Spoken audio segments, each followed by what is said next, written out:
Et si les déchets d'hier devenaient en la richesse de demain? Imaginez un pays longtemps classé parmi les plus pauvres de la planète. Un territoire où, des années durant, l'unique chose en abondance semblait être les montagnes d'ordures qui s'accumulaient aux portes de la capitale. Là où chaque matin des milliers de familles s'éveillaient sous le poids d'une odeur âcre, celle d'un avenir compromis par la pollution et l'abandon. Ce décor, c'est celui d'Ouagadougou, cœur battant du Burkina Faso. Mais dans ce paysage de désolation, un tremblement inattendu s'est produit. Le jour où le gouvernement a pris la décision radicale de fermer, une à une, les principales décharges de la capitale, c'est toute l'histoire du pays qui a basculé. Imaginez un instant, des hectares entiers, autrefois saturés de détritus, soudain vidés de toute activité. Des bulldozers qui, au lieu de tasser encore et encore les déchets, viennent emporter les dernières traces d'un passé honteux. Ce geste, loin d'être anodin, marquait la rupture avec une fatalité acceptée depuis des décennies. Mais ce bouleversement n'était qu'un prélude. À la place de ces dépotoirs, de véritables cathédrales industrielles se sont élevées. Non pas des usines vétustes ou de simples hangars, mais des centres de recyclage ultra-modernes, équipés de technologies dernier cri. On y trouve des broyeurs automatisés, des lignes de tri optique, des laboratoires capables de transformer le plastique le plus souillé en matériaux de construction de haute performance. Ce paysage industriel, digne des plus grandes puissances, tranche radicalement avec l'image d'un pays en perpétuelle attente d'aide étrangère. Cette métamorphose n'est pas le fruit d'un miracle, ni d'un chèque venu de l'étranger. Elle est née d'une volonté farouche de reprendre en main le destin du pays, d'un refus catégorique de continuer à vivre sous le joug de la dépendance. Derrière ce choix, un homme, Ibrahim Traoré. Ce président, à la carrure tranquille mais aux convictions d'acier, a stupéfié le monde entier en rejetant l'aide internationale. Il a défié les experts, ignoré les recommandations des bailleurs de fonds et annoncé haut et fort que le Burkina Faso se relèverait par ses propres forces. Son pari, aussi risqué qu'audacieux, était simple: prouver qu'un peuple, même acculé, pouvait transformer ce que d'autres considèrent comme un fardeau en moteur d'indépendance industrielle. Mais la question demeure lancinante: peut-on vraiment renaître à partir de rien? Est-il possible pour un peuple longtemps réduit à la dépendance de transformer l'humiliation des déchets en un modèle d'émancipation industrielle? Le risque est immense. En cas d'échec, le pays ne perdrait pas seulement la guerre contre la pollution. Il sacrifierait la santé de ses habitants, dilapiderait ses maigres ressources et verrait s'évanouir, une fois de plus, le rêve d'une souveraineté retrouvée. Mais pour comprendre comment ce pari fou a commencé, il faut retourner au cœur du chaos.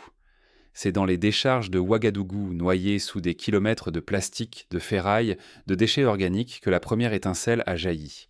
Pendant des années, ces montagnes d'immondices étaient la cicatrice béante d'un pays envahi par la crise et prisonnier de la dépendance étrangère. L'air y était saturé de toxines, les eaux de ruissellement empoisonnées dans les puits voisins, et les maladies respiratoires frappaient les enfants les plus vulnérables. Dans les quartiers périphériques, l'espérance de vie chutait, la misère semblait inexorable. Pourtant, là où régnait résignation et colère, Ibrahim Traoré a vu une faille dans le destin. Il s'est posé une question simple mais révolutionnaire: et si ces déchets, symboles de ruine, devenaient la base d'une renaissance? Refuser la fatalité, c'était croire en l'intelligence locale, miser sur l'audace et l'inventivité d'un peuple déterminé à ne plus subir. Le Burkina Faso n'avait plus le luxe du temps. Continuer à entasser des milliers de tonnes de détritus, c'était condamner une génération entière à la misère. Mais tout changer exigeait d'oser l'impensable, inventer une solution sur mesure, née du pays même pour transformer la malédiction en force. C'est alors qu'a germé une idée folle: utiliser le béton polymère, une technologie ultra-résistante encore rare en Afrique, pour transformer les déchets plastiques en matériaux de construction de pointe. Pour la plupart des gens, le béton polymère est une abstraction. Pourtant, ce matériau possède une résistance à la compression bien supérieure à celle du béton traditionnel. Il résiste mieux aux variations extrêmes de température, à la corrosion et à une durée de vie pouvant dépasser 100 ans. Prenons un exemple concret. Dans la ville chilienne de Valparaíso, menacée par les séismes, des chercheurs ont utilisé ce matériau pour bâtir des ponts capables de résister à des tremblements de terre majeurs. En Russie, il a permis de rénover des routes dans des zones où le gel et le dégel rendaient l'asphalte classique inutilisable. Pourquoi ne pas adapter cette technologie au climat sahélien, où la chaleur et les pluies violentes mettent à rude épreuve les infrastructures? Ce pari a surpris, déstabilisé, mais il a aussi allumé l'étincelle d'un enthousiasme inédit chez les jeunes formés à l'étranger, déterminés à revenir bâtir un avenir nouveau. Venus du Maroc, du Ghana, de la Turquie ou du Sénégal, ces ingénieurs ont rapporté avec eux savoir-faire, rêve et une obstination sans faille. L'un d'eux, Amadou, avait quitté Ouagadougou pour étudier la chimie des matériaux à Istanbul. De retour au pays, il a conçu une recette locale de polymère, adaptée au plastique collecté dans les rues de la capitale. Un autre, Fatimata, ingénieur en génie civil, a proposé de recycler aussi les cendres et les débris métalliques pour renforcer les structures. Face à la menace, deux voies se dessinaient: laisser la situation s'envenimer ou bien oser l'action. Saisir l'opportunité, c'était offrir à la nation une porte vers la dignité, la prospérité, l'indépendance. Pour Traoré et son équipe, c'était aussi un défi lancé à la domination étrangère, un refus de continuer à importer des solutions coûteuses et inadaptées. C'est ainsi qu'ils ont pu, en quelques mois, concevoir un modèle économique reposant sur la collecte, le tri, la transformation et l'utilisation locale des déchets. Aujourd'hui, là où s'étendaient les collines d'ordures, s'élèvent des centres de recyclage ultramodernes. La scène est saisissante. Des ouvriers, habillés de combinaisons flambant neuves, surveillant les tapis roulants sur lesquels défilent bouteilles, sacs, résidus de toutes sortes. Les machines, d'un bleu éclatant, séparent, broient, chauffent, recombinent. En bout de chaîne, des blocs de béton polymère, prêts à être acheminés sur les chantiers, s'empilent méthodiquement. La transformation est spectaculaire. Le Burkina Faso prouve qu'avec la volonté, l'innovation et une vision partagée, même la pire crise peut devenir le socle de la souveraineté industrielle. Mais la route vers l'indépendance ne se fait pas sans obstacles. Derrière chaque avancée, de nouveaux défis se dressent, testant la détermination de tout un peuple. Un pari risqué. Entre scepticisme, sabotage et pression, qui osera miser sur la réussite burkinabé? À peine le projet lancé, la tempête médiatique éclate. Les chaînes occidentales rivalisent de sarcasme. Reportages alarmistes, éditoriaux ironiques, débats d'experts qui prédisent un fiasco.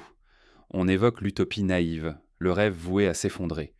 Certains comparant ce pari à celui de la Russie soviétique dans les années 50, lorsqu'elle tenta de transformer la mer d'Aral en grenier à blé au prix d'une catastrophe écologique. D'autres rappellent l'échec des villes nouvelles, construites en Algérie dans les années 70, qui sombrèrent de faute de soutien populaire. Les spécialistes internationaux, formés dans les grandes écoles d'Europe ou d'Amérique, sont presque unanimes. Transformer des décharges en sites industriels dans un pays sans tradition d'innovation majeure serait suicidaire. Ils pointent le manque de capitaux, la faiblesse des réseaux logistiques, les risques sanitaires et l'impossibilité de rivaliser avec les normes mondiales. Certains citent l'exemple du Libéria dans les années 2000, où une tentative de transformation de déchets électroniques en ressources économiques s'est soldée par une pollution massive des sols, faute de contrôle suffisant. Dans l'ombre, les mastodontes du béton et de la construction s'inquiètent. Le marché africain qu'ils pensaient en acquis leur échappe. Les lobbies orchestrent des rapports défavorables, pressent les bailleurs internationaux et financent des campagnes pour discréditer la révolution des déchets. La riposte économique ne tarde pas. Les aides au développement chutent brutalement. Les investisseurs privés se retirent, inquiets pour leurs capitaux. Les prix des pièces détachées importées, essentielles à la maintenance des machines, flambent du jour au lendemain. Derrière les rideaux, des sabotages ciblent les chaînes d'approvisionnement du béton polymère. Plusieurs cargaisons de catalyseurs chimiques disparaissent mystérieusement en route, retardant la production. Malgré ces coups durs, un autre mouvement s'esquisse. À Ouagadougou, dans les quartiers, sur les campus et en ligne, la mobilisation populaire enfle.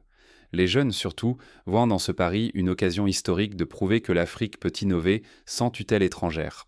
Ils partagent des tutoriels sur les réseaux sociaux, organisent des hackathons pour améliorer les procédés de tri, conçoivent des applications pour optimiser la collecte des déchets à vélo ou en moto. Des collectifs citoyens se forment pour épauler les ingénieurs locaux. Des étudiants inventent des solutions inédites pour adapter les machines ou contourner les ruptures. Ainsi, lorsque la panne d'un broyeur menace de stopper la chaîne, un groupe de lycéens parvient à le réparer en utilisant des pièces détachées issues d'anciens vélos. Les ouvriers acceptent des salaires différés, convaincus de bâtir plus qu'une usine, une nouvelle identité nationale. Moins d'une année plus tard, le chantier devient un symbole. Les couleurs du Burkina Faso flottent sur les grues. La presse locale célèbre chaque progrès comme une victoire contre la fatalité. À l'étranger, certains doutent encore, mais d'autres commencent à se demander « et si le pari réussissait ?» La fierté enfle, nourrie par l'adversité. Le projet dépasse la technique. Il devient le refus de laisser d'autres décider de l'avenir africain. La jeune génération s'empare du combat, déterminée à ne plus jamais subir le diktat étranger sur ce qui est possible ou non. Mais le danger persiste. Si le projet échoue, c'est plus qu'une usine qui s'effondre, c'est tout un espoir qui vacille. L'échec offrirait une arme aux partisans de la dépendance et renforcerait l'idée que le continent ne peut s'émanciper. La crédibilité de l'innovation africaine est en jeu devant le monde entier. Pourtant, contre toute attente, les premiers résultats crèvent l'écran. Les premiers ponts bâtis avec le nouveau béton local tiennent. Les bilans validés par des organismes indépendants circulent. La surprise gagne, et pas seulement au Burkina Faso. Prenons un exemple frappant. Le pont de la route de Zignaré, bâti en moins de 6 mois avec des matériaux issus exclusivement du recyclage local. Ce pont, long de 120 mètres, supporte le passage quotidien de plus de 5000 véhicules, sans le moindre signe de fissure. Les ingénieurs, sceptiques au départ, saluent désormais la prouesse technique. Le vent tourne et un frisson d'espoir parcourt le pays. Mais la bataille pour l'indépendance ne fait que commencer. Quand un pays bouleverse les règles, l'écho se propage bien au-delà de ses frontières. En moins d'une décennie, Ouagadougou ne ressemble plus à la ville d'hier. Les montagnes d'ordures ont cédé la place à des routes fluides, des ponts modernes et des usines à la façade fraîchement peinte. Tout ici porte la marque d'un pari inédit. Chaque infrastructure est pensée, bâtie et entretenue exclusivement par des Burkinabés, sans un centime venu de l'étranger. Les écoles s'équipent de salles de sciences flambant neuves, les hôpitaux bénéficient de laboratoires approvisionnés en matériel issu du recyclage, et les parcs publics fleurissent sur d'anciens terrains vagues. Ce tour de force attire l'attention. Du Ghana au Nigeria, en passant par le Mali, des délégations débarquent pour observer cette métamorphose dont on parle partout. Les ingénieurs, responsables et jeunes entrepreneurs de la région veulent tout comprendre. Comment ce pays, longtemps considéré comme l'un des plus pauvres du continent, est-il parvenu à transformer un gouffre en levier de prospérité ? Les résultats locaux sont saisissants. Les fumées noires ont quasiment disparu. Les sols ne suintent plus de toxines. Les cas de maladies respiratoires chutent dans les quartiers jadis sacrifiés. Un médecin du quartier de Tampouy témoigne « En 5 ans, j'ai vu le nombre d'enfants hospitalisés pour asthme diminuer de moitié. » Plus frappant encore, le travail renaît. Des milliers de jeunes, hier sans espoir, sont formés et recrutés dans les chantiers, les ateliers de recyclage ou comme techniciens spécialisés. La jeunesse, longtemps reléguée à des petits métiers ou à l'exil, retrouve fierté et avenir. Mais cette réussite dérange. Les médias occidentaux, d'abord muets, se mettent à publier des articles anxiogènes, dénonçant une fuite en avant ou une expérimentation hasardeuse. Dans les coulisses diplomatiques, l'inquiétude monte. Des pressions économiques s'exercent, des menaces de sanctions planent, et des campagnes de désinformation visent à semer le doute sur la viabilité du modèle burkinabé. Pour tenter de faire échouer le projet, certains groupes étrangers déclenchent des cyberattaques contre les bases de données des centres de recyclage. D'autres font circuler de faux rapports sur la prétendue toxicité des matériaux employés. Mais la société civile burkinabé riposte à coups de vidéos, de visites guidées et de transparence totale. Le Burkina Faso se retrouve à un carrefour historique. Si son exemple fait école, il pourrait ouvrir la voie à une libération industrielle inédite pour toute l'Afrique. Mais si les puissances étrangères réussissent à l'isoler ou à freiner son élan, ce rêve collectif pourrait s'éteindre avant d'avoir essaimé. La survie de cette révolution ne tiendra ni à la seule technologie, ni au seul courage des pionniers. Tout dépendra de la capacité du pays à consolider ses victoires, à tisser des alliances solides et à résister aux tempêtes venues de l'extérieur. Mais l'histoire ne s'arrête pas là. Le prochain défi sera décisif. Comment transformer cette victoire locale en mouvement continental ? La révolution peut-elle durer ? Derrière les ponts, une société neuve prend forme, portée par une promesse plus grande que la simple ingénierie. Le miracle burkinabé ne repose pas seulement sur l'inventivité technique, mais sur un pari. Transmettre les savoirs. Dès les premiers ponts, universités, centres techniques et ateliers industriels se sont unis. Leur objectif ? Former une génération d'ingénieurs et d'artisans capables de dominer toute la filière, du plastique recyclé jusqu'aux infrastructures vitales. Ici, l'industrialisation va au-delà du recyclage de déchets. Elle s'ancre profondément dans le territoire. collecte, fabrication, ingénierie, maintenance. Chaque étape se déroule au Burkina Faso. Cette maîtrise intégrale n'est pas anodine. Elle crée des milliers d'emplois qualifiés, fait circuler la richesse dans les communautés et efface la dépendance envers l'étranger. La population retrouve confiance. Voir de jeunes Burkinabés diriger des chantiers jusque-là réservés à l'expertise extérieure ranime la fierté nationale. Les parents encouragent désormais leurs enfants à suivre les filières techniques, rêvant de les voir bâtir l'avenir du pays. La réussite cesse d'être importée. Elle s'enracine dans le vécu collectif. Pourtant, la plus grande leçon dépasse la technique. Tout réside dans le refus de la passivité face à la crise, dans l'organisation, l'innovation, sans attendre une aide venue d'ailleurs. Ce sursaut collectif devient la pierre angulaire d'une indépendance authentique. Transformer des déchets en infrastructures, c'est s'approprier son destin, tout en offrant un modèle audacieux à l'Afrique entière. Il est instructif de comparer ce choix à d'autres mouvements historiques. Au Japon, après la Seconde Guerre mondiale, la reconstruction s'est appuyée sur la mobilisation de tous, la valorisation du savoir technique et la confiance en la capacité nationale.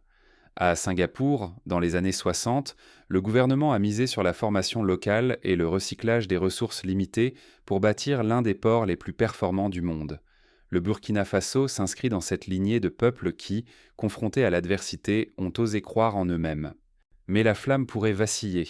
Si la transmission du savoir s'essouffle, si la formation faiblit ou si le lien local se délite, le miracle risque de n'être qu'éphémère.